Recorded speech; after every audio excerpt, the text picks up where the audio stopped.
Hello everyone, how are you. I hope सब लोग पढ़ाई कर रहे हैं अच्छे से। आज हमने अपना नया चैप्टर शुरू करना है, जैसे कि हमने डिस्कस किया था। हमारे चैप्टर का, आपकी जो इंस्टीट्यूट की स्टडी मटेरियल है उसमें चैप्टर नंबर 6 है, यूनिट 5, नाम है अकाउंट करंट, पेज नंबर 6.93 है। ठीक है। आप चाहें तो जैसे आईसीआई की वेबसाइट पे मैंने बताया था, आप वहाँ से भी डाउनलोड कर सकते हैं, नहीं तो मैं आपको स्टडी मटेरियल का लिंक साथ में दे दूंगा बायो में। ठीक है ना। चलिए, तो अभी मुद्दे की बात पर आते हैं। हमने क्या करना है अब, अकाउंट करंट पढ़ना है। अकाउंट करंट क्या होता है, इसको पढ़ने के लिए हमें पहले थोड़ा सा वापस 11th क्लास में जाना पड़ेगा। हमें लेजर अकाउंट समझने पड़ेंगे एक बारी कि लेजर अकाउंट क्या होते हैं। ठीक है। किसी भी बच्चे को अगर लेजर अकाउंट नहीं पता है क्या होते हैं तो वो पहले मुझसे डिस्कस करेंगे, फिर इस वीडियो को देखेंगे। ठीक है। तो लेजर अकाउंट्स कैसे बनाते हैं ये सबको पता हो, ये अज्यूम करते हुए हम चलते हैं और आगे बढ़ते हैं। आपको पता है अकाउंटिंग में सबसे पहला स्टेप क्या होता है। सबसे पहला स्टेप होता है कि आप जर्नल एंट्रीज पास करते हैं, फिर उन जर्नल एंट्रीज को आप लेजर अकाउंट्स में पोस्ट करते हैं। राइट। तो लेजर अकाउंट्स में पोस्ट करते हैं तो हमें पता लगता है कि हिसाब किताब क्या है। तो आपके जो लेजर अकाउंट्स होते हैं वो तीन तरह के होते हैं, आप जानते हैं। रियल, नॉमिनल और पर्सनल। ठीक है। रियल अकाउंट आपके एसेट्स के लिए होते हैं, इसके अंदर एक्सेप्ट डेटर्स, डेटर्स नहीं आते। नॉमिनल अकाउंट्स आपके इनकम्स और एक्सपेंसेस के होते हैं। पर्सनल अकाउंट्स आपके वो होते हैं जिनमें आपने लोगों से पैसे लेने हैं या पैसे देने हैं, बेसिकली डेटर्स और क्रेडिटर्स के। ठीक है। तो अकाउंट का रंग करते समय हम पर्सनल अकाउंट्स पे ध्यान देंगे। ठीक। तो पर्सनल अकाउंट्स के बारे में बात करते हैं। पर्सनल अकाउंट्स बेसिकली क्या होते हैं कि एक व्यक्ति का अकाउंट होता है आपकी बुक्स में, जिसमें यह हिसाब लगाया जाता है कि उस व्यक्ति ने आपको कितने पैसे देने हैं या कितने पैसे लेने हैं। इसको समझाने के लिए चलिए एक एग्जांपल लेके चलता हूं। मैं थोड़ी देर में अकाउंट करंट शुरू करेंगे, अभी एक सिंपल एग्जांपल लेके चल रहा हूं कि मान लीजिए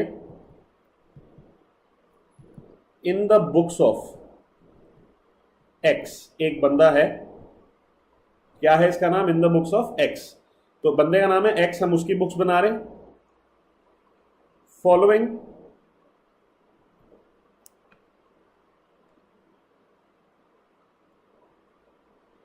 आर ट्रांजैक्शंस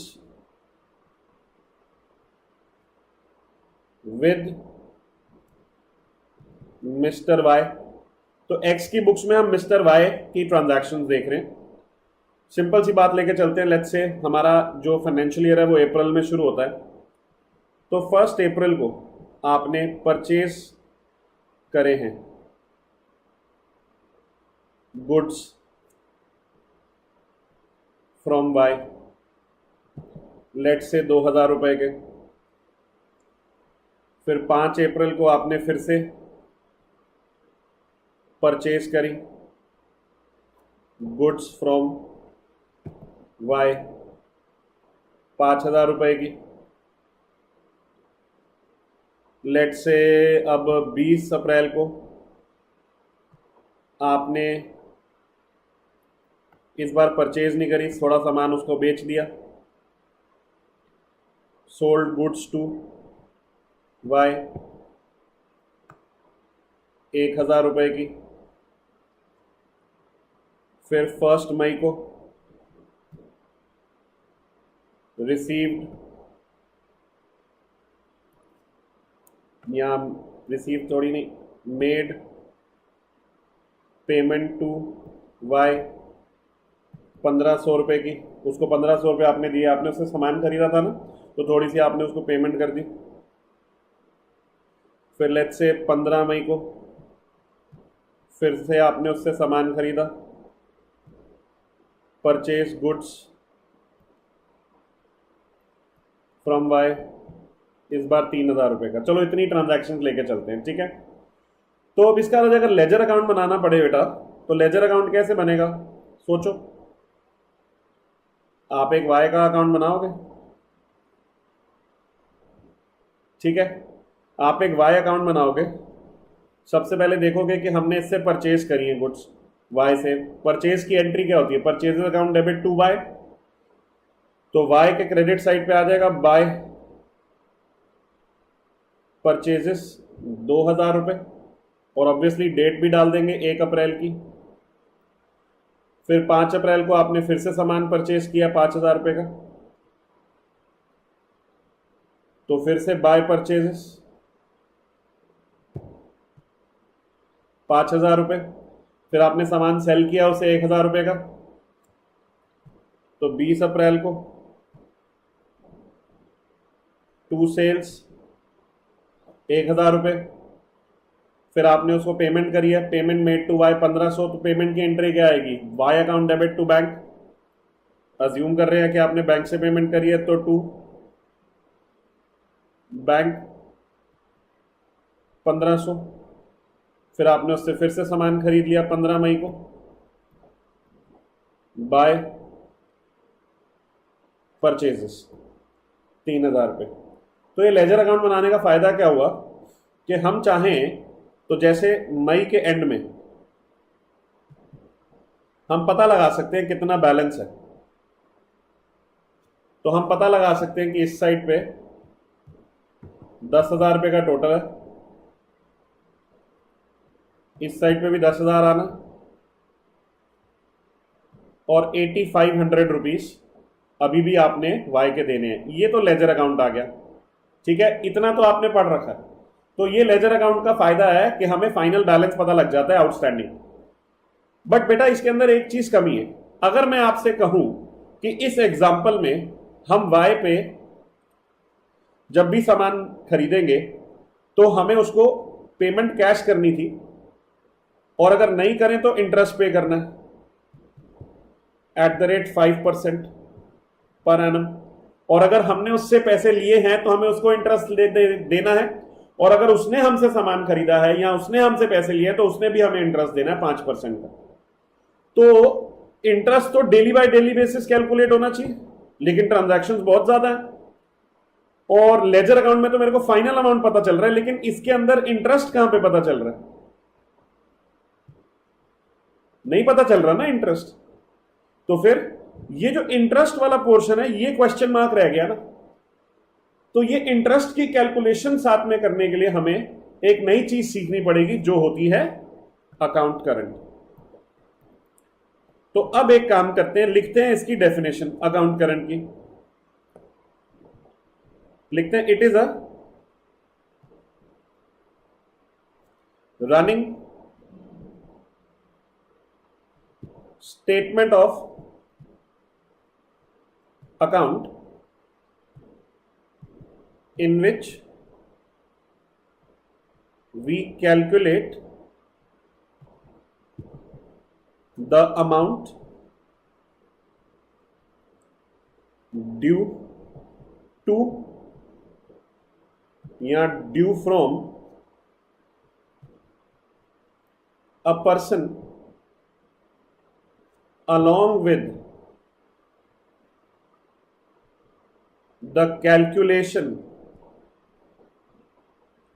of interest। यानी कि अगर मैं एक लेजर अकाउंट बनाऊं और उसके साथ इंटरेस्ट कैलकुलेशन भी कर दूं, तो ये मेरा अकाउंट करंट बन जाएगा। तो मतलब सीधी सी बात है, account current is nothing more but a ledger account in which we have done interest calculations as well. समझ में आ रही? अब इसको बनाने के कितने तरीके, methods of preparing account current.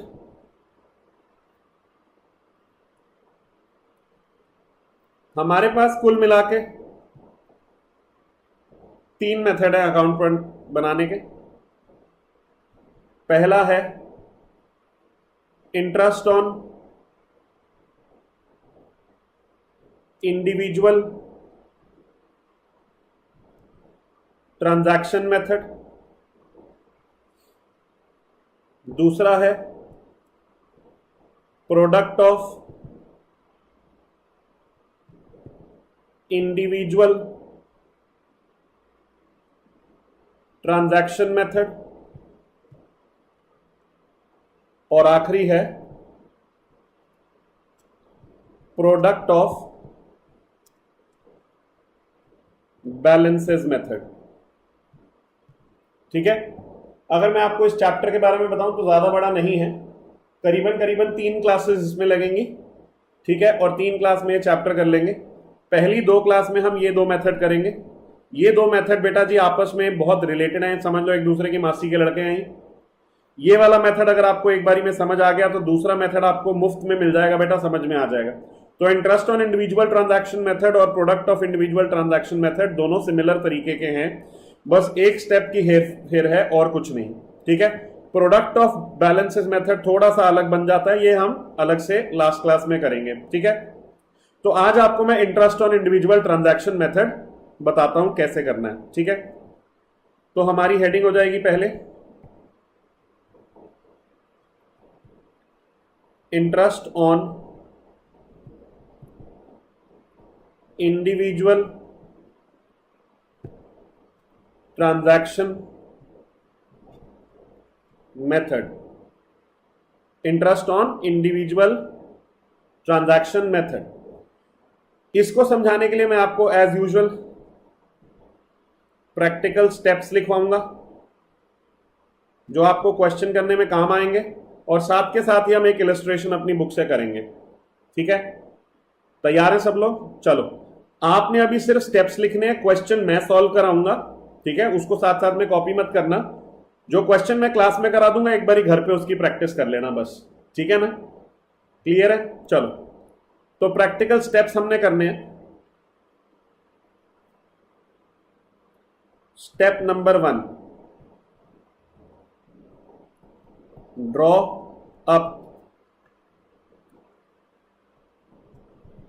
a ledger account with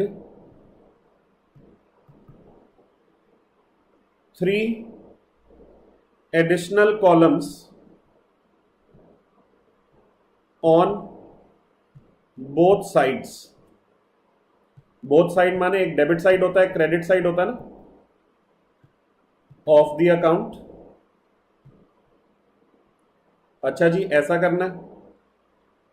1 for due date, एक आपने कॉलम एक्स्ट्रा कौन सा बनाना है ड्यू डेट के लिए। 1 for days and lastly for interest. ठीक है, तो ये आपका पहला स्टेप है। मैं थोड़ा सा जगह छोड़ के मैं एक लेजर अकाउंट बना लेता हूं। ठीक है, लेजर अकाउंट कैसे बनाना है ये बड़े ध्यान से देखना है। आपको पता है एक लेजर अकाउंट के 2 साइड होते हैं, एक डेबिट साइड होता है, क्रेडिट साइड होता है। तो जैसे ये डेबिट साइड है, ये क्रेडिट साइड है। आपको पता है आप जब तक जो लेजर अकाउंट बनाते आए हैं, आप उसके अंदर क्या क्या कॉलम बनाते हैं। एक तो आप बनाते हैं डेट, एक बनाते हैं पर्टिकुलर्स, एक बनाते हैं लेजर फोलियो। वो जर्नल फोलियो जो भी बनाते हैं आप, उसका कोई फायदा होता नहीं है, आपको भी पता है, कोई यूज नहीं होता, मैं बना नहीं रहा। और एक आपका बनता है अमाउंट का। हमें उसके साथ 3 और बनाने हैं, ठीक है ना, एडिशनल दोनों साइडों पे। एक हमने बनाना है ड्यू डेट का, एक हमने बनाना है डेज का,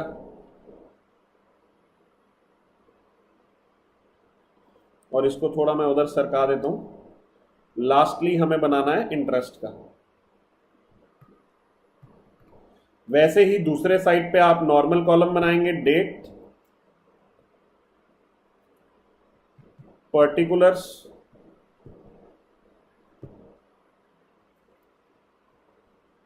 amount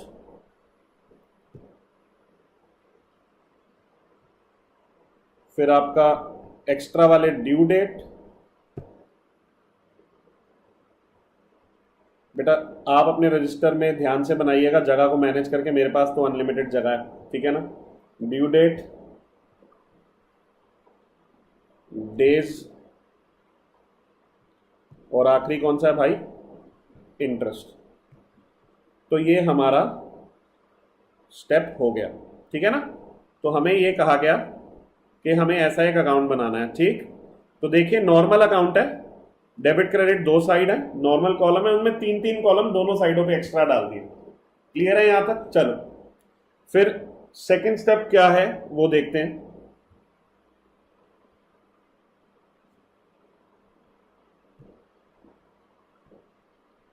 step 2, write the due date of each transaction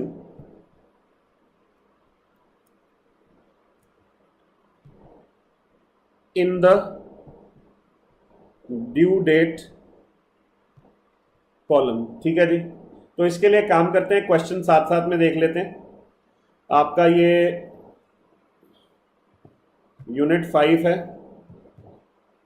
unit 5 आपको ये फाइल मिल जाएगी। इसमें हमने सीधा इलस्ट्रेशन नंबर 1 शुरू करनी है। इलस्ट्रेशन नंबर 1 करनी है, कह रहे हैं prepare account current for Nath brothers in respect of following transaction with Shyam. अब इसमें बड़े ध्यान से बात सुने कैसे करना है, ठीक है। सबसे पहले ना इसके अंदर ये देखना है दोनों पार्टीज का नाम क्या होता है और अकाउंट करंट कौन सी डेट तक का बनाया जा रहा है। कोई भी हिसाब जब आप बनाते हो तो किसी डेट तक का बनाते हो ना, है ना, किसी डेट तक का हिसाब बनाते हो। तो हमें यह देखना है कि कौन सी डेट तक का हिसाब बनाया जा रहा है, ठीक। तो क्वेश्चन में लिखा the account is to be prepared up to 1 फरवरी। तो 1 फरवरी का अकाउंट बनाया जा रहा है। तो ये दो चीजों को स्टार्टिंग में ही ध्यान रख लेना है। एक, अकाउंट करंट बना कौन रहा है, किसके लिए बना रहा है और कौन सी डेट तक बना रहा है। ये क्वेश्चन शुरू करने से पहले प्राइमरी इंफॉर्मेशन है जो आपको लिख लेनी है, ठीक है। तो इसको आप लिखेंगे कैसे? अब देखो यहां पे देखो बना कौन रहा है, नाथ ब्रदर्स, यानी किसकी बुक्स बन रही है, नाथ ब्रदर्स की। और वो बना किसके लिए रहा है, किसके साथ ट्रांजैक्शन हो रही है, श्याम के लिए। तो इसको आप कैसे लिखेंगे जरा ध्यान से देखें। यहां पे जब आपका लेजर अकाउंट आएगा आप उसकी जो हेडिंग बनाएंगे वो आप लिखेंगे Shyam in account current with Nath brothers. समझ में आ रही है?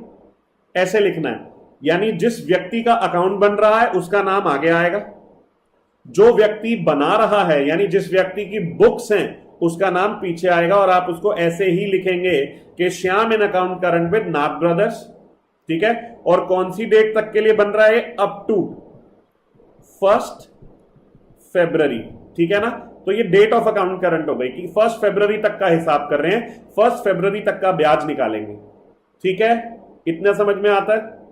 हमारा सेकंड स्टेप है कि हर ट्रांजैक्शन के आगे उसकी ड्यू डेट लिख देनी है। तो इससे पहले ट्रांजैक्शंस तो लिख लें। तो अभी नॉर्मल 11th वाला काम करना है, आपने सारी ट्रांजैक्शंस को यहां पे लेजर अकाउंट में पोस्ट कर लेना मेरे साथ, ठीक है। चलो तो लेजर अकाउंट में पोस्ट करते हैं। पहली ट्रांजैक्शन क्या है, 16 सितंबर को कह रहे हैं गुड्स सोल्ड टू श्याम 200 रुपए, ठीक है। गुड्स सोल्ड टू श्याम, तो जी मैंने सामान बेचा है तो मेरी एंट्री होगी Shyam account debit to sales, यानी श्याम के अकाउंट में डेबिट साइड में डालूंगा टू सेल्स। कौन सी तारीख को, 16 सितंबर को। तो यहां पे 16 सितंबर डाल दी, टू सेल्स लिख दिया, 200 रुपए, ठीक।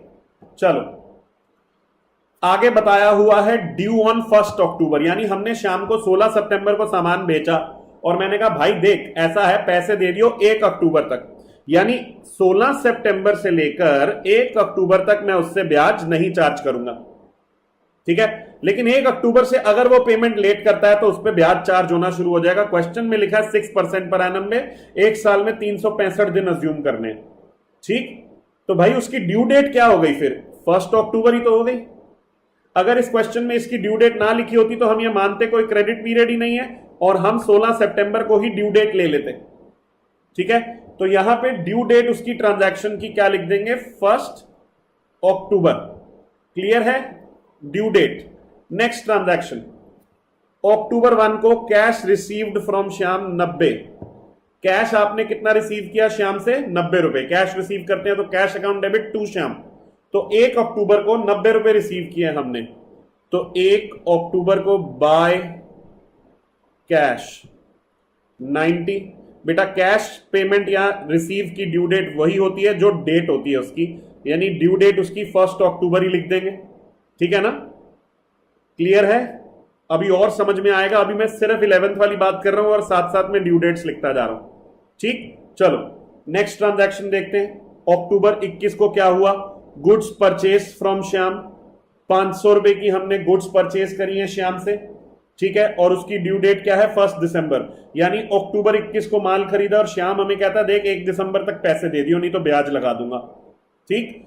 तो इसको कैसे लिखेंगे? गुड्स परचेज्ड है, तो 21 अक्टूबर को बाय परचेजेस 500 रुपए और इसकी ड्यू डेट क्या है? 1 दिसंबर। क्लियर है? चलो बहुत सिंपल चल रहा है, अभी तो कुछ सिखाया ही नहीं मैंने, ये तो 11th की पोस्टिंग चल रही। नवंबर 1 को आपने पे कर दिए शाम को 330 रुपए, तो चलो जी नवंबर 1 को आपने पे कर दिए शाम को, तो आपने पे करे तो 1 नवंबर को आपने लिखा टू कैश 330 और पेमेंट की डेट वही होती है। क्लियर है? नेक्स्ट ट्रांजैक्शन देखते हैं। फिर आपने दिसंबर 1 को भी पे कर दिए शाम को फिर से 330 रुपए, तो 330 रुपए 1 दिसंबर को आपने फिर से पे करे। थोड़ा क्लियरली लिख देता हूं,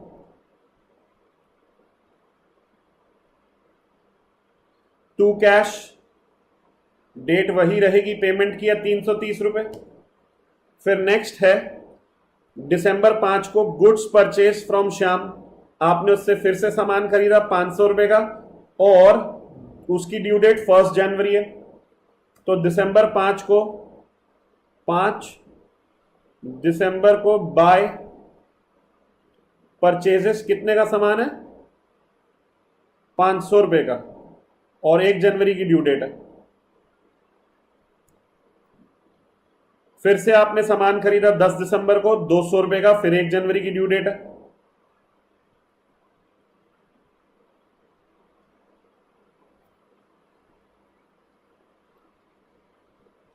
ठीक है, फिर इसके अंदर अगले साल 2016 में जनवरी 1 पेड टू श्याम 600 रुपए, आपने 1 जनवरी को उसको पे करे 600 रुपए, तो यहां पे 1 जनवरी को टू कैश 600 पेमेंट रिसीव हो या पे हो सेम लिखा जाता है, तो यहां पे 1 जनवरी आ गया। क्लियर है? चलो नेक्स्ट आ गया फिर जनवरी 9 को गुड्स सोल्ड टू श्याम 20 रुपए ड्यू 1 फेब, गुड्स सोल्ड है फिर से शाम को और 20 रुपए की सेल करी है, 1 फेब की ड्यू डेट है, तो 9 जनवरी को टू सेल्स 20 रुपए और 1 फरवरी की ड्यू डेट है। यहां तक अगर आप देखें तो हमने लेजर अकाउंट बना दिया। अगर मैं चाहूं तो मैं इसमें बैलेंसिंग फिगर निकाल सकता हूं, अभी पता है अकाउंट की। जैसे मैं क्रेडिट साइड का टोटल करूं 90 प्लस 500 प्लस 200, तो यहां 1290 आता है, और अगर इस साइड का टोटल करूं तो कितना आता है? 200 प्लस 330 प्लस 330 प्लस 600 प्लस 20, तो 1480, तो 1480 माइनस 1290, 190 रुपए यहाँ पे ड्यू है। मैं इसको रफ लिख रहा हूं अभी, तो यहाँ पे 190 रुपए ड्यू आते हैं कि मैंने उसके देने हैं, राइट? ठीक है ना? तो ये जो 190 रुपए हैं ये मेरे ड्यू आ रहे हैं। अब इस चीज को समझते हैं कि ये 190 रुपए का जो सीन है, ठीक है, ये तो क्लियर है, ये तो लेजर अकाउंट बन गया, यहां पे कोई दिक्कत नहीं है। ठीक है, ये 190 शायद इसने मेरे देने, ठीक है। हाँ, अभी टेंशन लेने की जरूरत नहीं है, नॉर्मल हो गया ये लेजर अकाउंट, कोई दिक्कत नहीं आ रही, ठीक। लेकिन अब हमें क्या समझना है यहाँ पे कि इंटरेस्ट कैलकुलेशन क्या करें, इंटरेस्ट कैलकुलेशन कैसे करें। तो प्लीज ध्यान से सुनिएगा, बहुत इजी है। स्टेप नंबर 3 पे जाते हैं। यहां पे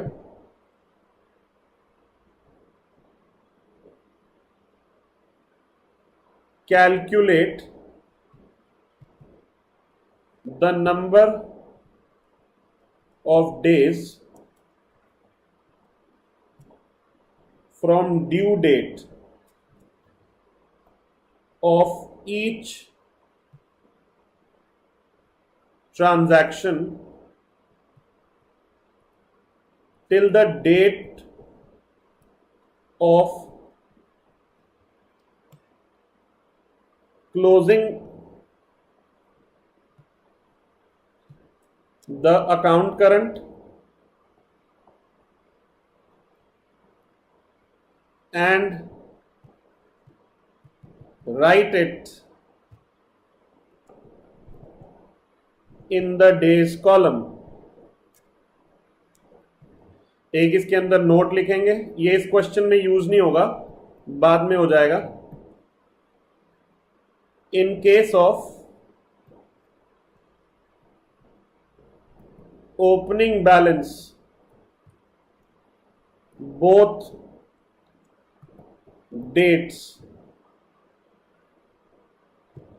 विल बी इंक्लूडेड करो। इसका मतलब क्या, वैसे तो हम क्या करते थे, जैसे हमने एवरेज ड्यू डेट में भी किया था, जब हम डेज गिनते हैं तो एक डेट नहीं लेते, एक डेट लेते हैं, राइट। इसके अंदर कह रहे हैं अगर कोई ओपनिंग बैलेंस है, जो बैलेंस ब्रॉट डाउन या कैरेट डाउन होता है अकाउंट में, उस केस में दोनों डेज लेने होते हैं, ठीक है। यहां पे अब देखो जरा, इस क्वेश्चन में ओपनिंग बैलेंस कोई नहीं है, तो ये वाला नोट अभी हमारे पास काम नहीं आ रहा, ठीक है। हमें क्या करना है, अब जरा इस क्वेश्चन की मदद से देखें, हमें हर ड्यू डेट को देखना है और उससे जो अकाउंट करंट की डेट है वहां तक के डेज निकालने, ठीक है।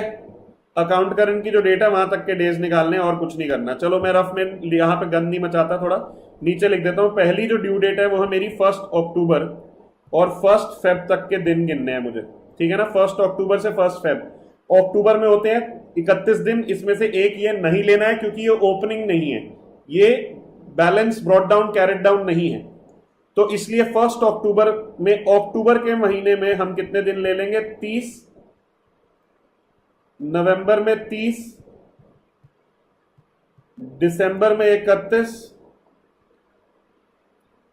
जनवरी में 31, फरवरी में 1, तो 30, 30, 31, 31, 1, तो 123 डेज लेने हैं मेरे को यहां पे। अब मेरे को यही करना है कि मेरे को हर ट्रांजैक्शन के ऑपोजिट पे लिख देना है जो भी हमारा डेज निकल के आ रहा है। कैसे निकल के आ रहा है, अब जैसे नेक्स्ट वाले में देखो, 1 नवंबर से 1 फरवरी तक, तो यहां पे 1 नवंबर से 1 फरवरी तक लिखने हैं। नवंबर में होते हैं 30 दिन, उसमें से एक निकाल दो, 29 दिन नवंबर, 31 दिन दिसंबर, 31 दिन जनवरी, 1 दिन फरवरी। ये नवंबर आ गया, दिसंबर आ गया, जनवरी आ गया, और ये फरवरी का 1 दिन आ गया। तो ये कितने दिन हो गए, 29 प्लस 31 प्लस 31 प्लस 1, ये हो गए 92 डेज। तो मैंने यहाँ पे 92 डेज लिख दिए। अब यहां मुझे 1 दिसंबर से 1 फेब तक गिनने, 1 दिसंबर से 1 फेब तक, तो दिसंबर में 30 डेज, जनवरी में 31 डेज, और फरवरी में 1 दिन, तो ये 62 हो गया। तो यहां पे मैंने 62 लिख दिया। अब मुझे 1 जनवरी से गिनने, 1 जनवरी से 1 फरवरी, जनवरी में 30 दिन, फरवरी में 1 दिन, तो कुल मिला के कितना हो गया बेटा, 31। फिर यहां पे 1 फरवरी से 1 फरवरी में यहां पे 0 डेज है। अब क्रेडिट साइड पे चलते हैं, 1 अक्टूबर से 1 फेब तक यहां पे भी निकाले थे, वही सेम है, 123 दिन। 1 दिसंबर से 1 फेब तक यहां निकाले थे 62 दिन। 1 जनवरी से 1 फेब तक यहां पे ही निकाले थे 31 डेज, और यहां पे 31 डेज। तो यहां तक मेरा कॉन्सेप्ट क्लियर हो गया, स्टेप नंबर 3 हो गया मेरा। अब हमने क्या करना है, सिंस इस मेथड का नाम interest on individual transaction method है, तो स्टेप नंबर 4 में मुझे क्या करना है, calculate interest for each individual transaction, इसको मैं शॉर्ट में लिख रहा हूं, तो हमें हर ट्रांजैक्शन के लिए इंटरेस्ट कैलकुलेट करना है। क्वेश्चन में मुझे उन्होंने बोल रखा है 6% इंटरेस्ट है, साल में 365 दिन है। चलो करता हूं, 200 रुपए पे 6% 123 दिन के लिए, यह आता है 4.04। बेटा अप्रोक्सीमेशन ध्यान से करनी है। फिर 330 दिन 330 दिन पे 6% 92 डेज के लिए, यह आता है 4.99। फिर यहां पे 330 रुपए पे 6% 62 डेज के लिए, यह आता है 3.36। फिर यहां पे 600 रुपए पे 6% 31 डेज के लिए, यह आता है 3.06। और यहां 0 है तो ये तो 0 ही रहेगा। फिर दूसरी तरफ चलते हैं, 6% 90 रुपए पे 6% 123 दिन के लिए 1.82। फिर यहां 500 रुपए पे 6% 62 दिनों के लिए 5.1। और फिर 500 रुपए के लिए 6% 31 दिनों के लिए 2.55। और फिर 200 रुपए 6% 31 दिनों के लिए 1.02। तो ये मैंने सारे इंटरेस्ट निकाल दिए। बेटा देखो, समझने वाली बात करें तो सीधी सी बात है कि 16 सितंबर को मैंने सामान बेचा था, मैंने कहा था 1 अक्टूबर तक पैसे दे दें, ठीक है। अगर उसने 1 अक्टूबर से लेकर 1 फेब तक मेरे को पैसे नहीं दिए, आज हिसाब कब कर रहा हूं 1 फेब, तो अगर उसने एक भी पेमेंट नहीं करी होती तो मेरा 4.04 का इंटरेस्ट लग जाएगा। मान लो इधर और कुछ नहीं है तो 4.04 पे इंटरेस्ट लग जाएगा। लेकिन इसने एक्चुअली 90 रुपए की पेमेंट करी थी 1 अक्टूबर को, तो मैंने इतना इंटरेस्ट जो 90 रुपए से रिलेटेड है वो इसमें डाल के इधर से कैंसल आउट कर दिया। आप समझ रहे हो कैसे ट्रांजैक्शन चल रही है? रनिंग स्टेटमेंट ऑफ अकाउंट है, हर ट्रांजैक्शन के ऊपर यहां इंटरेस्ट चार्ज हो रहा है और जो जो पेमेंट्स है उन पे यहां पे कैंसिल हो रहा है, ठीक है, ताकि नेट इफेक्ट आ जाए टोटल इंटरेस्ट कितना। क्लियर है? तो यहां पे अब अगला स्टेप क्या होगा, step 5, calculate balance of interest and post it on the opposite side in the amount column। मतलब भाई ये जो इंटरेस्ट वाला कॉलम है ये हमारे काम का सिर्फ कैलकुलेशन पर्पसेस के लिए, तो इसका तो पहले मैं कैलकुलेट करता हूं। चलो इंटरेस्ट का दोनों टाइप का टोटल, ये वाला साइड हैवी आएगा 4.04 प्लस 4.99 प्लस 3.36 प्लस 3.06, ये आ गया 15.45, ठीक है। और इधर 15.45 आना चाहिए, तो बैलेंसिंग फिगर क्या आ रही है 1.82 माइनस कर देंगे, 5.1 माइनस कर देंगे, 2.55 माइनस कर देंगे और 1.02 माइनस कर देंगे, 4.96 आ रहा है। तो यहां पे मैं लास्ट डेट डालूंगा 1 फरवरी, लिखूंगा बाय बैलेंस ऑफ इंटरेस्ट और 4.96 यहां पे लिख दूंगा, ठीक है। ये तो मैंने कैलकुलेट किया है। अब इसे मुझे ऑपोजिट साइड पे पोस्ट करना है अमाउंट कॉलम में, तो क्रेडिट में आया तो मैं इसको डेबिट साइड के अमाउंट कॉलम में पोस्ट करूंगा लास्ट डेट डाल के कि 1 फरवरी को मैंने पता लगाया कि इतना इंटरेस्ट भी लगना है, तो 1 फरवरी को पता लग गया कि मैंने 4.96 रुपीस का इंटरेस्ट देना है। समझ में आ रही है कि नहीं? 4.96 का इंटरेस्ट है जो लग गया, ठीक है ना।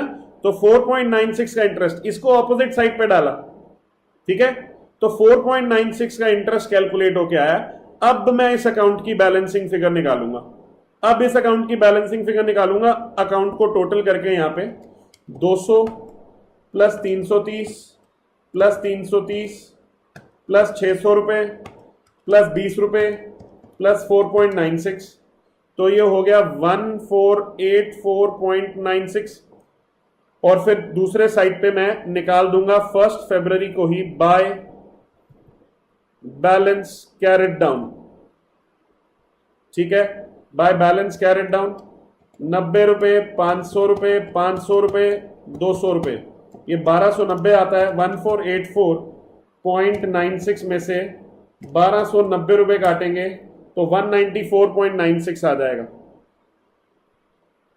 तो 194.96 हमने इससे फाइनली लेने हैं, ठीक है ना, 194.96। इस बात का ध्यान रखेंगे बेटा कि 4 रुपए 96 पैसे का इंटरेस्ट जो है वो हमने कमाया है यहाँ पे, ठीक है ना, इंटरेस्ट हमने कमाया है यहाँ पे, जो भी हमने इसको पेमेंट्स करी थी, जो भी हमारी कैलकुलेशंस थी उसके बेसिस पे आया है इंटरेस्ट।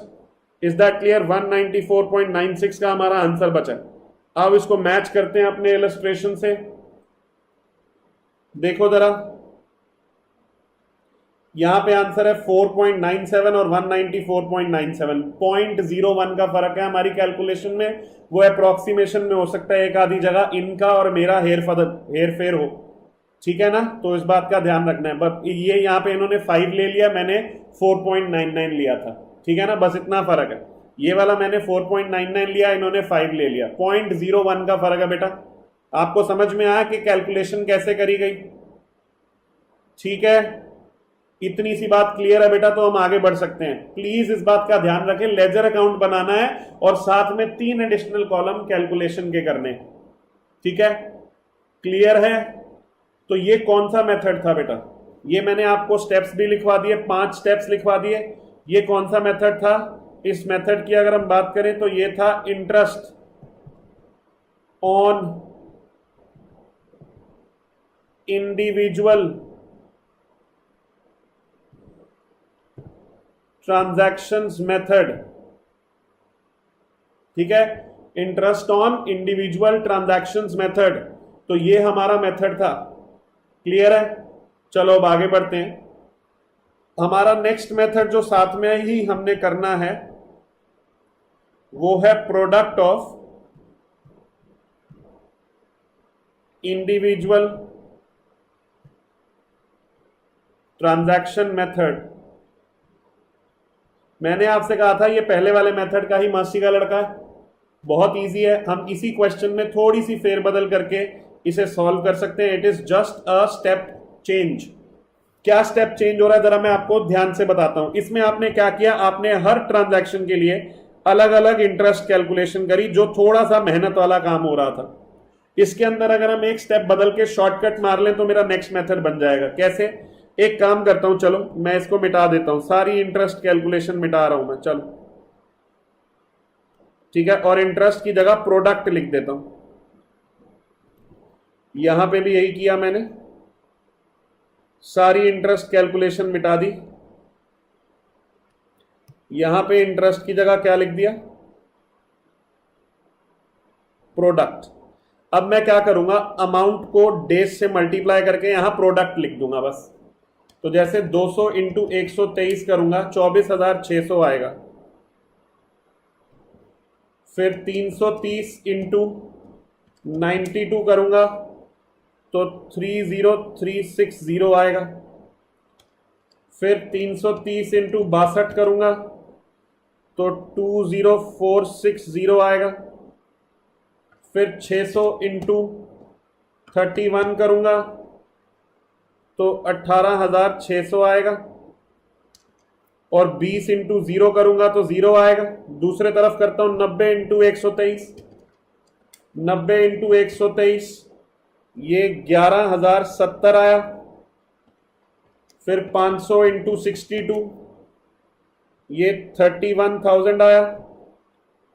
फिर 500 इंटू 31 ये 15,500 आया। और 200 इंटू 31 ये 6200 आया। ठीक है, अब मैंने क्या करना है, बैलेंस ऑफ इंटरेस्ट निकालने की बजाय यहां पे बैलेंस ऑफ प्रोडक्ट निकालना है। बैलेंस ऑफ प्रोडक्ट निकालना है। इस साइड के प्रोडक्ट्स का टोटल कर देता हूं, डेबिट साइड के, हैवी है ना, 24600 प्लस 30360 प्लस 20460 प्लस 18600, ये आ गया 94020, और फिर इसमें से मेरे को यहां पे भी 94020 ही चाहिए, तो 94020 यानी 11070 माइनस करना ना इसमें से। 94020 में से 11070 माइनस कर दिया, 31000 माइनस कर दिया, 15500 माइनस कर दिया, और 6200 माइनस कर दिया। ये आ गया बैलेंस ऑफ प्रोडक्ट 30250। अब आपने क्या करना है बेटा, आपने 30250 पे 6% पे एक दिन का ब्याज निकाल लेना। एक दिन क्यों, क्योंकि हमने सारे डेज कॉमन ले लिए, मल्टीप्लाई कर दिया है। तो 30250 इंटू 6% डिवाइड बाय 365, आपका आंसर आ रहा है बेटा 4.97। जो हमारा पहले भी आ रहा था वो 4.96 आ रहा था, यहाँ 4.97, 0.01 का डिफरेंस।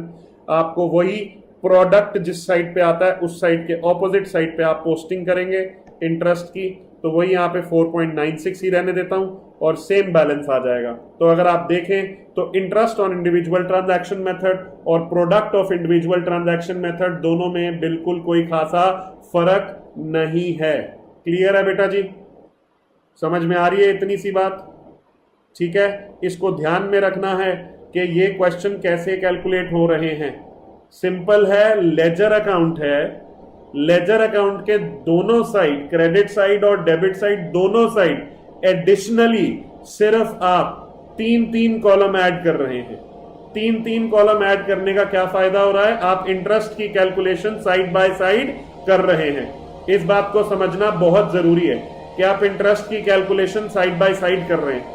ठीक है, आप याद रखें इसका कॉन्सेप्ट क्या है। आप हर ट्रांजैक्शन के साथ इंटरेस्ट कैलकुलेट करके लगाते हैं, ठीक है ना। अब जैसे यहां पे देखो ना, यहां पे इसने 31, हाँ जी, तो यहां पे देखें, आपने यहां पे परचेज किया 21 अक्टूबर को, और 1 दिसंबर को आपने कहा कि चलो हम पेमेंट कर देंगे। तो 1 दिसंबर से 1 फरवरी तक 62 डेज बनते हैं। तो अगर आप इसके ऑपोजिट में कोई पेमेंट नहीं करते तो आपको 62 डेज का ब्याज देना पड़ता। लेकिन आपने एक 330 की पेमेंट यहां कर दी, फिर 330 की पेमेंट यहां कर दी, तो ब्याज की कैलकुलेशन करनी मुश्किल हो रही है ना। तो इसलिए हमने हर ट्रांजैक्शन की इंडिविजुअली इंटरेस्ट की कैलकुलेशन कर दी 1 फरवरी तक, और वो आपस में क्रॉस कैंसिल हो रही है। ठीक है, तो ताकि नेट इंटरेस्ट पता चल जाए। बस इतना सा ध्यान रखना है कि आपका जो प्रोडक्ट या इंटरेस्ट जिस साइड पे कैलकुलेट होके निकल रहा है, आपको अमाउंट कॉलम में ऑपोजिट साइड पे पोस्ट करना है। ये हमारा मेथड है। इज दैट क्लियर और नॉट क्लियर? ठीक है, एक बात मैं आपको बता दूं कि आपके जो मेथड्स हैं, methods of preparing account current, मैंने आपको बताए थे कि 3 तरह के मेथड होते हैं। एक बताया था आपको मैंने, interest on individual transaction method होता है, एक product of individual transaction method होता है, और फिर एक आपका प्रोडक्ट ऑफ बैलेंसेस मेथड होता है। ठीक है ना। इन दोनों के आगे 2 तरह के मेथड होते हैं। मोस्टली तो हम यही करेंगे, ये तो हमने सिर्फ सीखने के लिए करा। आपको भी पता है हर ट्रांजैक्शन में इंटरेस्ट निकालने का फायदा ही नहीं है, सीधा प्रोडक्ट निकालो ना, शॉर्टकट मारो। क्वेश्चन में अगर लिखा होगा इंटरेस्ट से करना है तो करेंगे, नहीं तो हमेशा प्रोडक्ट से करेंगे। इन दोनों के 2 मेथड होते हैं। एक होता है फॉरवर्ड मेथड, एक होता है बैकवर्ड मेथड।